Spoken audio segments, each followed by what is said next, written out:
Is there a Christmas tradition more classic in the alternate history community than ending World War I before Christmas? I have even done it myself last year, and I'm sure plenty of creators are doing so this year as well. Usually, the focus lays on the Christmas truce, a beautiful but naive showing of brothership, primarily between soldiers of Britain and Germany on the Western Front. Proof that, for most, this was not a war of hate between the lower classes, but one directed by politicians, nobles, and capitalists. The idea of this truce escalating, and from the bottom up ending this conflict, that is just a beautiful thought. But it is also pretty much fully unrealistic. So much would need to change for this to spiral out of the control of the various national governments. It is just not happening. So this year, I wanted to end the war in a different way. Before the war began, many nations were quite enthusiastic about it, with especially Germany seemingly confident in their ability to win the war, metaphorically, by Christmas.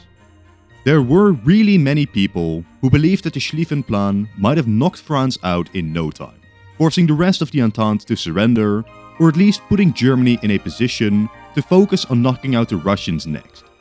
So, today we ask this exact question. What might have happened if the Schlieffen Plan was indeed so successful that the French collapsed before the end of 1914? But could Germany's Schlieffen Plan to overrun France have actually worked?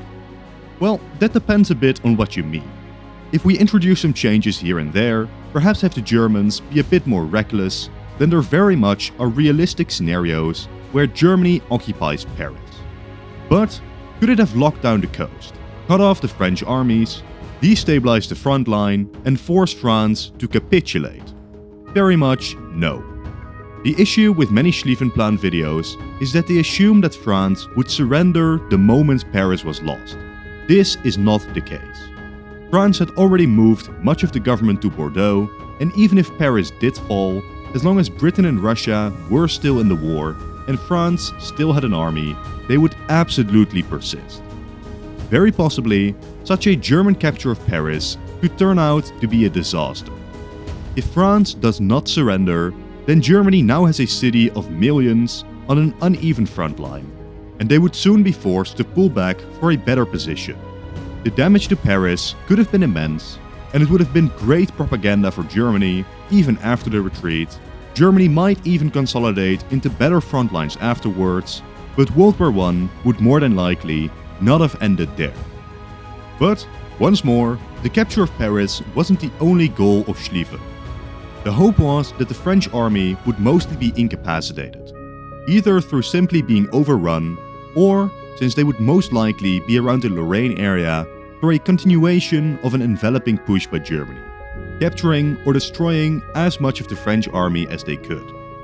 Again, I do need to underpin that this would be very ambitious, and I highly doubt that even the German high command actually expected this to happen. Still, what if somehow it all happened like this, and France loses most of its army and equipment?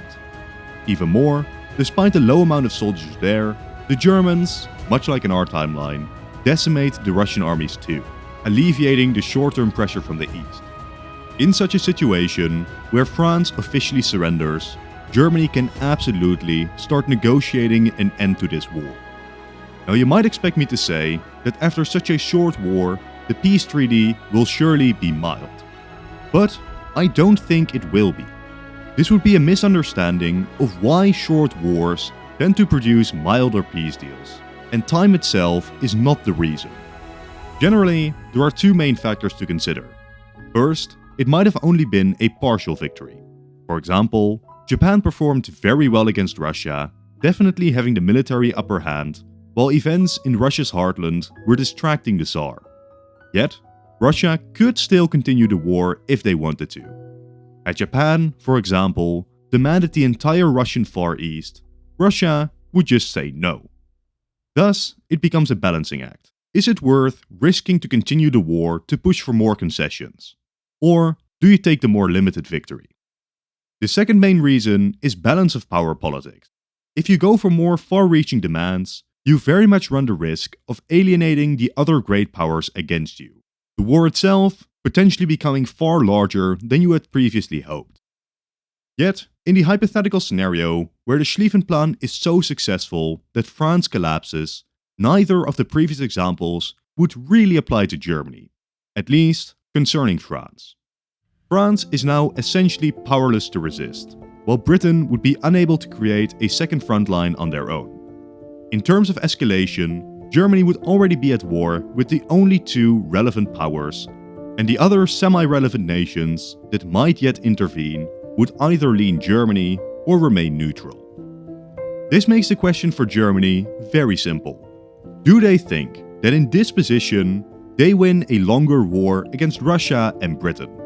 If you ask the German High Command, the answer to this is almost certainly yes. Even if Britain and Russia stubbornly continue this war, Ottoman entry into the war would be putting pressure on both. Bulgaria's entrance dooms Serbia, Britain is unable to start a frontline in the west, while Britain lacks access to the seas necessary to supply Russia, a nation that just got pushed back by only 20% of the German army, and it would soon have to face upwards of 80%. In this situation, Germany has pretty much no reason to propose a mild treaty towards France. They very much hold all of the cards, and I'm quite convinced that Russia and Britain would seek to end the conflict as soon as possible. So, what might peace treaties look like? Luckily, we know exactly what Germany hoped to accomplish, even at such an early point in the war. Barely a month after conflict started, German Chancellor Bethmann Hollweg compiled the September Program, a rough concept for a victory compiled by the German army, industrialists, and other elites. This doesn't necessarily mean that Germany has to achieve all of these goals, but these goals almost certainly are the basis for any negotiation. First of all, very wisely, the plan called for no direct concessions from Britain. Considering that Germany has no way to contest Britain in the short term, demanding literally anything, even a minor colony, could have become a huge mistake. Achieving peace with their most powerful rival is very, very important. Even in this military situation, the war being dragged out and a British blockade for years could still needlessly hurt the Germans. White peace is very much the best case for all. Against Russia, German demands were pretty vague. They simply demanded buffer states to be created in the Russian West. This could literally be anything, from just Poland up to the borders of Brest-Litovsk. Of course, considering the limited victories Germany made up to this point, Russia will likely get a relatively light treaty. Still, I doubt Germany will accept any peace that doesn't at least give them Poland, both for more strategic depth and to satisfy the racist anti-Slav elements within the German regime.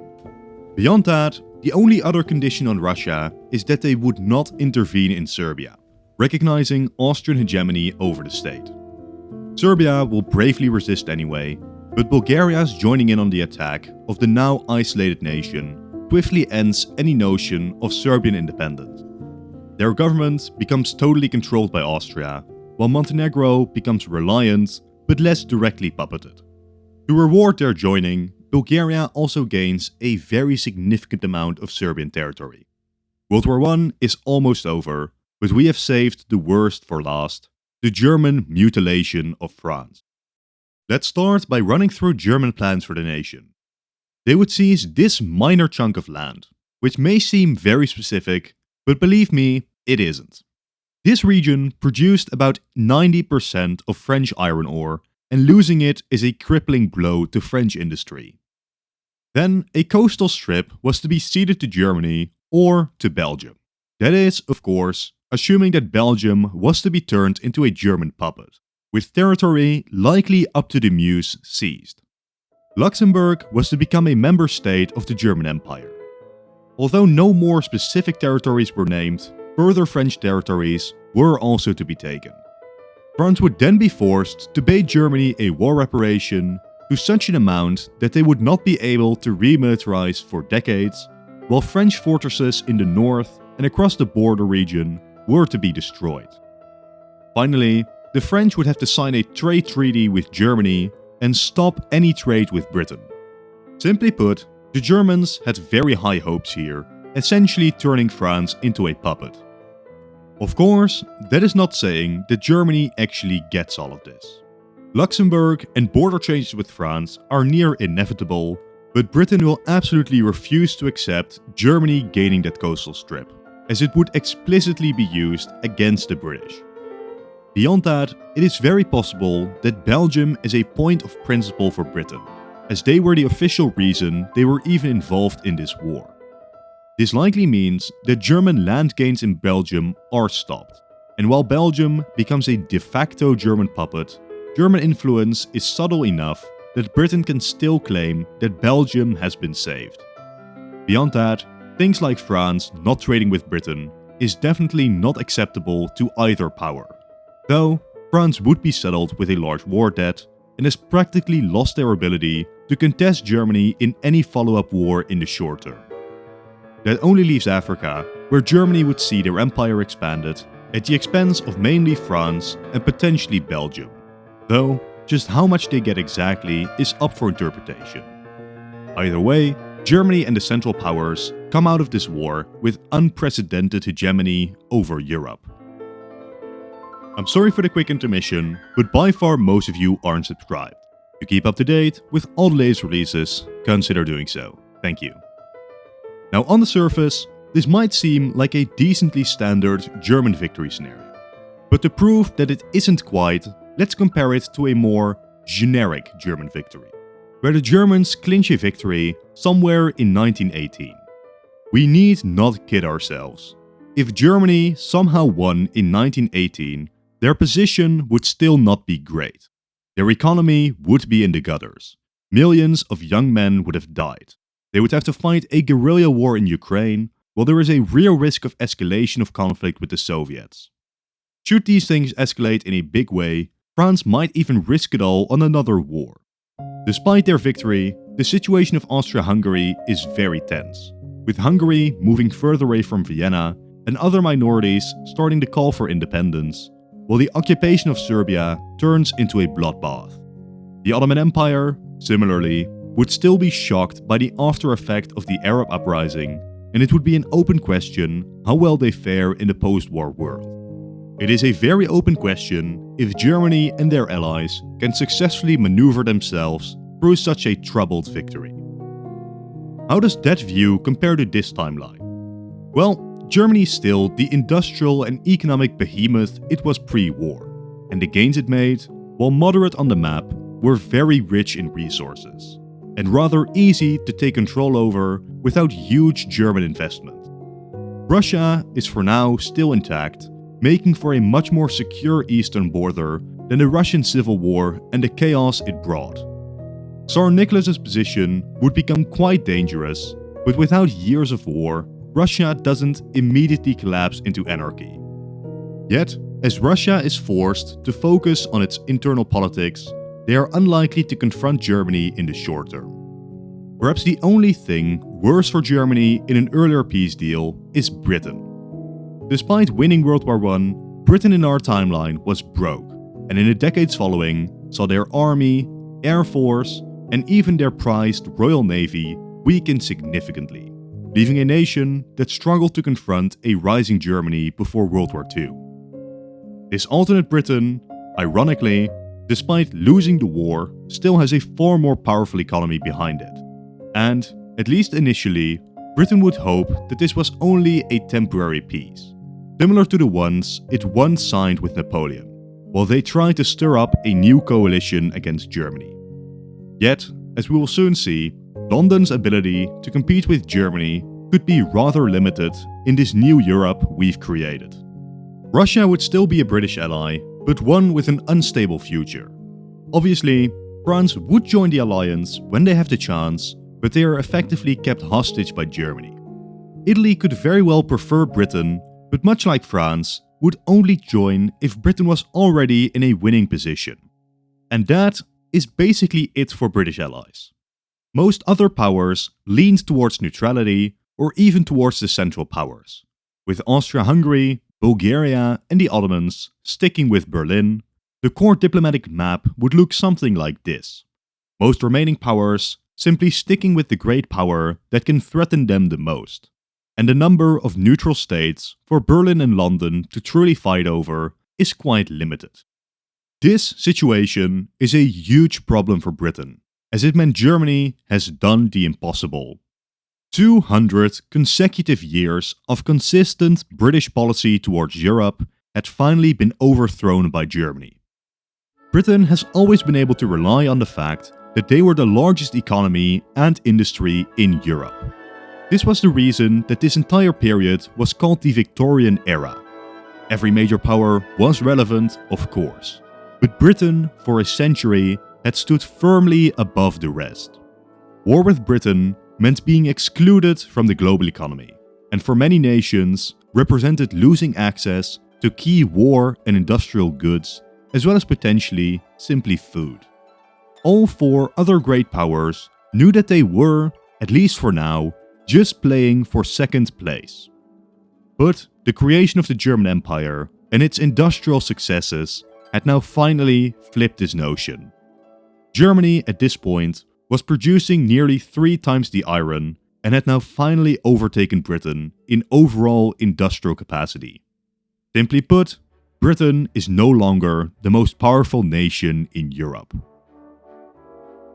Beyond that, Germany is not alone, so let's swiftly explore how their allies are doing.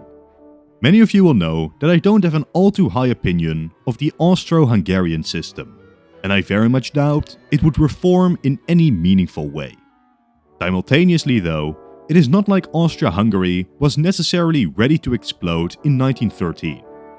This swift victory in war will mean that Austria-Hungary can just maintain its status quo, mostly focused on cracking down on Southern Slavic nationalism. Through this, a lot of effort is spent on securing Serbia, though this effectively just means a partial genocide, while Austria controls every aspect of Serbia's government and education. Austria-Hungary is by no means thriving, but it is a respected great power, certain to assist Germany in any future conflict with the Russians. Bulgaria, similarly, is now strongly tied to the German alliance, joining the Austrians in their abuses against the Serbian populace, while otherwise integrating Macedonia and generally becoming a strong and stable kingdom, Germany's main partner in ensuring the Balkans don't try anything funny. Then we have the Ottomans. Before World War I, they were generally torn between Britain, their traditional guarantor, and Germany, whose increasing influence on the nation was being felt. When deciding their entrance into World War I, they really could have gone either way, though Enver Pasha forced their hand and led them into the German camp. Germany's swift victory would have cemented to most in the Ottoman government that sticking with Berlin was the right decision. Territorially, it is unlikely that they gained too much, maybe some minor border territories from Russia, but more important are the behind-the-scenes effects. The Ottomans before World War I had a lot of European influence on them. There was a European-controlled debt agency collecting taxes from Ottoman citizens without Ottoman control. Right before World War I, they were also forced to accept the Armenian reforms, through which the Europeans had radically weakened Ottoman control over their eastern provinces. When World War I broke out, the Ottomans immediately abolished these institutions with Austrian and German support, making them massively more popular for reinstating much of the formerly lost Ottoman sovereignty. Once more, I am not a big fan of the Ottoman system, yet I also doubt that it was on track for a random collapse around this time. Horrifyingly, this would also mean that the Ottomans would be mostly free to enact their genocidal plans on the Greeks, Armenians and Kurds, which went so far that even the German Empire wasn't comfortable with Ottoman actions. For any non-Turk in the empire, this would be a rough timeline. But let's now focus in a little bit more on Russia, as their future mostly makes or breaks just how complete German hegemony over Europe is. Before World War I, Russia was gradually growing, with especially impressive growth in the production of crude industrial resources, and their industrialization was starting to take shape. Yet, a non-trivial part of Russia's growth were investments from France, which was building up their ally for the coming war with Germany. It is a very open question if Britain fully takes over these investments, and if they don't, Russia's post-war economic growth likely starts to slow down. We all already know that by this point, the Tsar wasn't in the best position. Liberals and socialists were contesting the absolutist Tsarist government, and this wouldn't be the first, but the second short war that Russia had lost, as Japan had defeated Russia only a decade earlier. Functionally, the loss of Poland doesn't do all too much to hurt Russia, but the morale damage of losing it could be immense. Nobles might be panicked, the economic growth might weaken, and fear would be growing about a Japanese-German alliance against Moscow. This doesn't mean Russia immediately explodes into a civil war, but it does mean that Russia in the years following has to focus on themselves, as the Tsar attempts to shore up their position, and Russia is just not in a position to confront Germany. This leads me to the final two powers to discuss, France and Italy, whose positions are surprisingly comparable. Both are economically weak states, both to various degrees reliant on both London and Berlin. Italy, while their primary goals are still aimed at Austria-Hungary, do also have lesser claims on the French, which might start being more appealing with such a weakened France.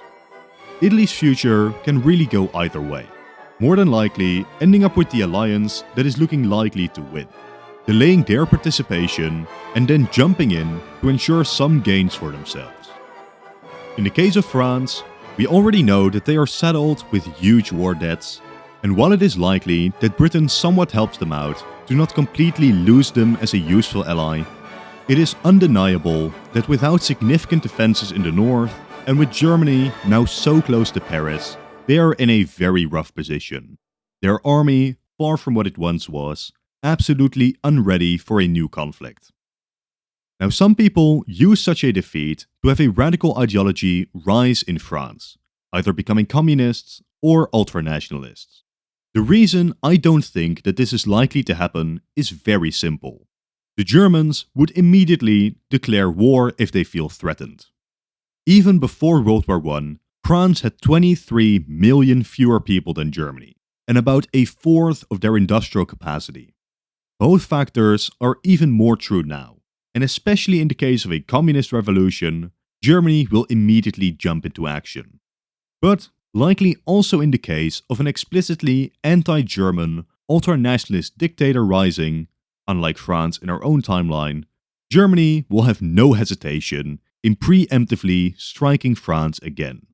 Very enthusiastic about repeating the success of the last Great War once more. For all intents and purposes, especially in the short term, France is a loose dependency on Germany. So, for London, all of this paints a very bleak picture. Germany really does have most of the continent on lockdown, diplomatically and militarily.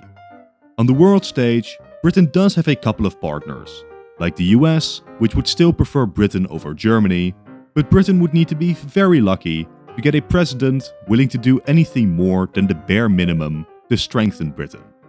In Asia, the British alliance with Japan continues, and Britain likely supports Russian and Japanese ambitions on China, but this would be a difficult balancing act, as Japan and Russia would remain distrustful of each other, and Germany may very well try to get involved in this new scramble for China, or even ally themselves to the Chinese regime. Either way though, Britain and allies do have the advantage here. That is, unless the British are making a huge mistake betting on Japan.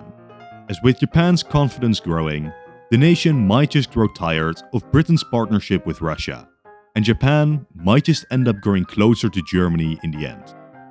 How Britain balances their Russian, Japanese, and American partnership will be crucial for their Asian security. Then finally, we must discuss Germany itself. We are very familiar with the people making up the German government before the war.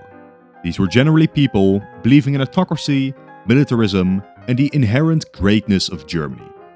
Such a swift victory over not just France, but also Russia and indirectly Britain would greatly boost their confidence, further entrenching their ideology over the nation and population. Especially ideas of Lebensraum and Slavic inferiority, which contrary to popular belief, were not invented by the ultra-nationalists of World War II, would begin to grow fast. Considering Russia is now relatively isolated, greatly dependent on Britain, and possibly in for political turmoil, you can bet that the moment that Russia shows any weakness, Germany will be ready to strike, very confident in their ability to win, even if France and Britain do get involved.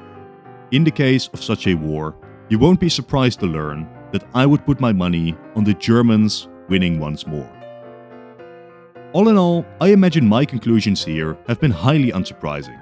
A decisive German victory in 1914, not having suffered from years of warfare and blockade, very likely means Germany ending up in a position to take advantage of their strength and dominate Europe. This stands in contrast to later German victory scenarios, where economic instability, conflict in the east, and the undeniably unstable positions of Austria-Hungary and the Ottomans would have all resulted in a rough time ahead for Germany, where I can see a lot of ways for Germany to lose their hegemony built on a house of cards. Such optimism I cannot express here.